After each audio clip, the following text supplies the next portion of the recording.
Hello and welcome back to my YouTube channel. तो आज की वीडियो में हम पेन के बारे में पढ़ेंगे। तो पेन अगेन ये एक इम्पॉर्टेंट टॉपिक है हमारे 5 मार्क्स के क्वेश्चन के लिए। तो we will start with the definition. Pain is an unpleasant sensory and emotional experience. जो पेन है ये एक अनप्लीजेंट मतलब जो हमें अच्छा नहीं लगता, जो हम नहीं चाहते हैं। अनप्लीजेंट सेंसरी मतलब जिसको हम सेंस कर सकते हैं, एंड इमोशनल एक्सपीरियंस मतलब जिसमें हम अपने इमोशंस को कंट्रोल नहीं कर सकते हैं। तो पेन क्या है? It is an unpleasant sensory and emotional experience that is associated with actual और पोटेंशियल टिश्यू डैमेज। जब हमारी बॉडी में एक्चुअली या पोटेंशियली टिश्यू डैमेज हो रहा है, उस टाइम पे जो हमारा अनप्लीजेंट सेंसरी और इमोशनल एक्सपीरियंस है, उसको हम क्या बोलते हैं? Pain. It is a subjective feeling, जिसका मतलब है that only the person experiencing it can describe its intensity and nature। मतलब जो हमारा पेन है ये क्या है? एक सब्जेक्टिव फीलिंग है, जिसका मतलब है कि जिस पर्सन को, जो उसे एक्सपीरियंस कर रहा है, अगर मैं गिरी हूँ तो चोट मुझे लगी है तो दर्द मुझे होगा। तो वही बात है कि ये क्या है? एक सब्जेक्टिव फीलिंग है कि जिस पर्सन को लगा है, चोट लगी है, जिसने एक्सपीरियंस करा है चोट को, सिर्फ वो ही उसकी इंटेंसिटी मतलब कितनी ज़ोर से दर्द हो रहा है और कैसा दर्द हो रहा है, चुभने वाला दर्द हो रहा है या फिर टच करते ही दर्द हो रहा है, उसका नेचर बता सकता है। तो जो पर्सन सिर्फ एक्सपीरियंस कर रहा है, ओनली ही और she can describe it's intensity and nature. इसकी एक और डेफिनेशन है दैट जो पेन है it is a protective mechanism of the body. ये हमारे बॉडी का एक प्रोटेक्टिव मैकेनिज्म है दैट सिग्नल्स इंजरी और डिजीज़, जो हमें बताता है कि हाँ अब इंजरी, चोट लग गई है या फिर डिजीज़, कोई बीमारी हो गई है। जैसे पेट में दर्द हो गया, अब जब पेट में दर्द होगा तभी तो पता चलेगा कि पेट में कुछ गड़बड़ है। अब हमें कुछ पेट में इन्फेक्शन हो गया है, पेन ही नहीं हो रहा है, तो हम तो नॉर्मली रहेंगे। तो पेन क्या है? एक प्रोटेक्टिव मैकेनिज्म है जो हमारी बॉडी को सिग्नल देगा कि हाँ भाई चोट लग गई है या कोई डिजीज़ हो गई है। तो resulting from the activation of nociceptors. जो नोसिसेप्टर्स होते हैं ये वो रिसेप्टर्स होते हैं, मतलब जो पेन को, जो पेन मतलब पेनफुल जो नर्व्स होती हैं यानी एक्टिवेट कर देता है। तो जो पेन है ये क्या? एक प्रोटेक्टिव मैकेनिज्म है हमारे बॉडी का, जो डिजीज़ या इंजरी को सिग्नल करता है, मतलब बताता है। और इसकी वजह से हमारे नोसिसेप्टर्स जो होते हैं ये एक्टिवेट हो जाते हैं, and transmission through nervous system, जिनकी वजह से अब जो हमारे इसमें नर्व्स भी इन्वॉल्व हो जाती हैं।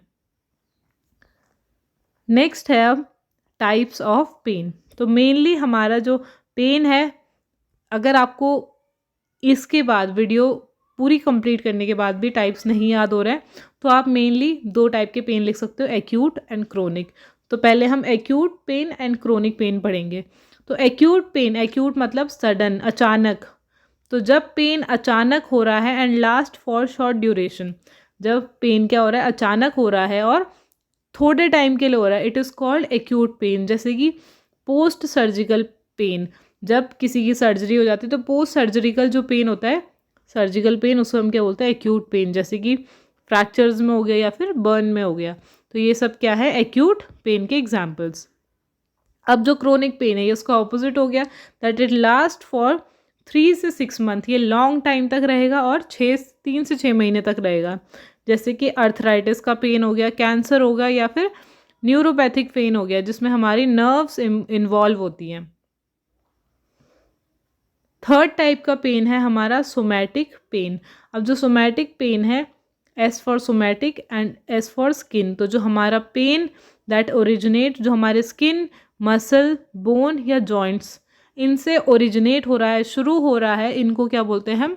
Somatic pain. जैसे कि स्प्रेन हो गया, कट्स हो गए, फ्रैक्चर्स, ये सारे आ गए हमारे सोमैटिक पेन में। नेक्स्ट आ गया हमारा विसरल। विसरल मतलब अंदर से, इंटरनली। तो ये विसरल पेन हम किस टाइप के पेन को बोलेंगे? दैट कम्स फ्रॉम हमारे internal organs due to stretching और इन्फ्लामेशन। जब हमारे इंटरनल ऑर्गन्स में ड्यू टू इन्फ्लामेशन या स्ट्रेचिंग की वजह से पेन हो रहा है, उसको हम क्या बोलेंगे? Visceral pain. जैसे कि अब्डोमिनल पेन हो गया या फिर किडनी स्टोन्स का पेन हो गया, this is called visceral pain, जब हमारे इंटरनल ऑर्गन्स में हो रहा है। Fifth one is neuropathic pain. Neuropathic pain मतलब होता है हमारा जब हमारे नर्व्स जो डैमेज हो जाएंगी उसकी वजह से जो डिसफंक्शन होगा और पेन होगा, that is called neuropathic pain. तो न्यूरोपैथिक पेन का क्या मतलब हुआ, जो हमारी जो नर्व्स हैं, न्यूरॉन्स जो हैं वो डैमेज हो जाएंगे, उसकी वजह से जो पेन होगा दैट इज़ न्यूरोपैथिक पेन। जैसे कि डायबिटिक न्यूरोपैथी हो गया या फिर शियाटिका पेन हो गया। ये दोनों क्या किसके एग्जाम्पल है, न्यूरोपैथिक पेन के। तो अभी हमने टोटल 5 टाइप्स ऑफ पेन पढ़ लिए, acute, chronic, somatic, visceral and neuropathic pain.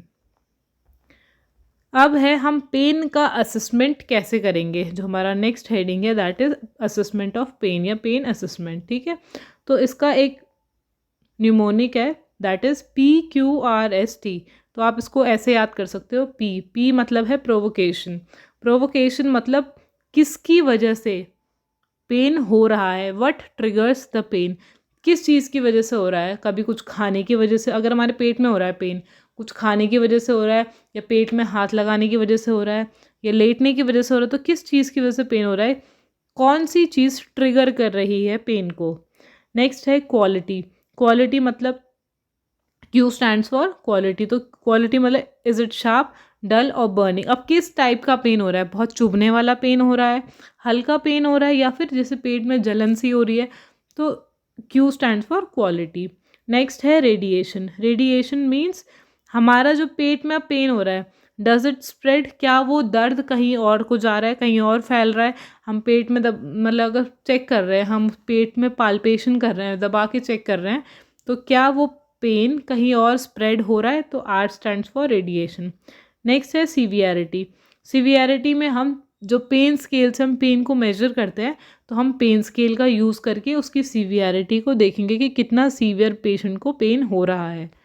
और जो हमारा T है last, that stands for timing, कि व्हेन डज इट अकर, कब हो रहा है pain, how long does it last, और कितनी देर के लिए हो रहा है। तो जो हमारा पेन का असेसमेंट है ये हम PQRST मेथड से करते हैं, that is provocation, quality, radiation, severity and timing. अब जो हमारा मैनेजमेंट है, जो हमारा मेन रोल है मैनेजमेंट, वो क्या होगा। तो पहला है हम पेन का मैनेजमेंट कैसे करेंगे। पहला मैनेजमेंट क्या होगा हमारा पेन का, फार्माकोलॉजिकल मैनेजमेंट। फार्माकोलॉजिकल मैनेजमेंट मतलब यूजिंग मेडिकेशन, जिसमें हम मेडिसिन का यूज़ करेंगे। तो पहला होगा नॉन ओपियोइड एनाल्जेसिक्स। हम एनाल्जेसिक्स देंगे पेशेंट को, जैसे कि PCM हो गया, पैरासीटामोल, या NSAID। अगर आपको NSAID की फुल फॉर्म पता है तो आप मुझे कमेंट सेक्शन में बता सकते हैं। या फिर जैसे कि NSAIDs में क्या आएगा, आइबुप्रोफेन या फिर एस्पिरिन। जब पेशेंट को माइल्ड, हल्का या फिर थोड़ा ज़्यादा मॉडरेट पेन हो रहा है तो हम उन्हें ये सब देंगे। ओपियोइड एनाल्जेसिक्स में हम देंगे मॉर्फिन दे सकते हैं, ट्रामाडोल दे सकते हैं। नेक्स्ट है एडजुवेंट मेडिकेशंस भी दे सकते हैं, जैसे कि एंटी डिप्रेसेंट्स, एंटी कन्वल्जेंट्स। जब पेशेंट को अगर कन्वल्जन्स आ रहे हैं, जैसे कि गाबापेंटिन दे दिया फॉर न्यूरोपैथिक पेन, जिसमें हमारी नर्व्स भी इन्वॉल्व हैं। फिर है इसके बाद लोकल एनेस्थेटिक दे सकते हैं हम, जैसे कि लिग्नोकेन पैचेस दे सकते हैं, या फिर इंजेक्शंस भी दे सकते हैं हम पेन रिलीव करने के लिए। नेक्स्ट आता है मसल रिलैक्सेंट्स। मसल रिलैक्सेंट जैसे कि बैक्लोफेन या डायज़ेपाम हो गया, जो हमारे मसल पेन को, मसल्स को रिलैक्स करने में हेल्प करते हैं, तो हम ये भी दे सकते हैं पेशेंट को फार्माकोलॉजिकल मैनेजमेंट में। नेक्स्ट है हमारा non pharmacological management. Non pharmacological management में क्या होता है, इसमें हम विदाउट मेडिकेशंस पेशेंट्स को ट्रीट करते हैं, जैसे कि फिज़िकल थेरेपी हो गया। फिज़िकल थेरेपी में एक्सरसाइजेज, मसाज हो गई, हीट और cold therapy to reduce pain. Next है हमारा कॉग्निटिव या फिर बिहेवियरल थेरेपी भी हम पेशेंट को दे सकते हैं, that helps the patient to manage pain through relaxation and coping strategies. जिसकी में क्या होता है कि जो पेशेंट है वो पेन को मैनेज कर लेगा, कैसे, क्योंकि उसमें हम कोपिंग टेक्निक्स और रिलैक्सेशन टेक्निक्स के बारे में पेशेंट को बताएंगे। नेक्स्ट है एक्यूपंचर्स। जो एक्यूपंचर्स है इसमें क्या होता है कि जो हमारे प्रेशर पॉइंट्स होते हैं, इसमें हम कुछ नीडल्स होते हैं, ये थोड़ी स्पेसिफिक स्पेशल नीडल्स होती है, जहाँ पे पेन हो रहा है उस पर्टिकुलर एरिया में हम इन नीडल्स को मतलब प्रिक करके रख देते हैं। तो एक्यूपंचर क्या करती है कि कुछ स्पेसिफिक पॉइंट्स को स्टिमुलेट करती है हमारी बॉडी में जहाँ पे पेन हो रहा है, ताकि रिलीफ हो सके पेन। फिर आती है डिस्ट्रैक्शन टेक्निक्स। डिस्ट्रैक्शन टेक्निक्स में हम क्या कर सकते हैं, म्यूज़िक थेरेपी प्रोवाइड करा सकते हैं, डीप ब्रीदिंग एक्सरसाइजेस के बारे में बता सकते हैं, and guided imagery to shift focus from pain. और हम उन्हें मतलब कुछ इमेजिनेशन से रिलेटेड भी कुछ उनका जो माइंड जो होता है डाइवर्ट करने के लिए कुछ और चीज़ें भी बता सकते हैं जिनकी वजह से उनको डिस्ट्रैक्शन हो। नेक्स्ट है और जो इसका लास्ट टॉपिक है आज की वीडियो का, that is role of nurse in pain management. तो पेन मैनेजमेंट में नर्सेस का क्या रोल है वो मैं अब आपको आगे बताऊंगी। तो पहला है हमारा assess the level type and location using standardised pain scale. हमें पेन को असेस करना है, टाइप को असेस करना है किस टाइप का पेन है, पेन की लोकेशन असेस करनी है कि कहाँ पे पेन हो रहा है, पेन स्केल जो हमारी स्टैंडर्डाइज्ड पेन स्केल है उसको यूज़ करके। दूसरा है एडमिनिस्टर प्रिस्क्राइब्ड पेन मेडिकेशंस। हमें जो पेन मेडिकेशंस है एनाल्जेसिक्स है वो प्रिस्क्राइब जो है उसे एडमिनिस्टर करना है, एंड पेशेंट के साइड इफ़ेक्ट्स भी मॉनिटर करने हैं। नेक्स्ट पॉइंट है provide pharmacological pain relief methods like heat therapy and relaxation techniques. हमें पेन रिलीफ मेथड जैसे कि हीट थेरेपी या रिलैक्सेशन जो टेक्निक्स हैं वो भी प्रोवाइड करानी है। Educate the patient on pain management strategies and self care. हमें पेशेंट को पेन मैनेजमेंट की स्ट्रैटेजीज़ के बारे में बताना है और सेल्फ केयर कैसे करते हैं उसके बारे में भी पेशेंट को एजुकेट करना है। नेक्स्ट है monitor vital science and observe changes in pen intensity. हमें वाइटल साइंस को भी वो करना है, मॉनिटर करना है और पेन की इंटेंसिटी को भी ऑब्जर्व करना है। Ensure proper body positioning and support to reduce pain. हमें पोजिशनिंग पर ध्यान देना है ताकि हम पेन को रिड्यूस कर सकें। Encourage movement and rehabilitation exercise to prevent complication. हमें मूवमेंट में भी पेशेंट के हेल्प करना है और एक्सरसाइजेस के बारे में बताना है कैसे पेशेंट कौन सी एक्सरसाइज उन्हें कैसे हेल्प करेगी ताकि हम कॉम्प्लिकेशन को प्रिवेंट कर सकें। एंड नेक्स्ट है ऑफर इमोशनल सपोर्ट। हमें पेशेंट को इमोशनल सपोर्ट भी प्रोवाइड करना है ताकि हमें बार बार पेशेंट को रीअश्योर करना है ताकि पेशेंट की जो एंजाइटी है वो रिड्यूस हो सके। और लास्ट जो पॉइंट है that is maintain accurate documentation. हमें डॉक्यूमेंटेशन प्रॉपर मेंटेन करनी है पेन असेसमेंट का कि हमने कब कब पेन असेस करा, पेशेंट को कितना पेन कब हो रहा था, प्रॉपर असेसमेंट करना है और उसका डॉक्यूमेंटेशन भी करना है। तो आज की वीडियो में इतना ही। आई होप आपको टॉपिक समझ में आए होंगे, एंड अगर आपको किसी भी टॉपिक से रिलेटेड कोई भी वीडियो चाहिए तो आप मुझे कमेंट सेक्शन में बता सकते हैं। Thanks for watching and don't forget to like, comment, share and subscribe.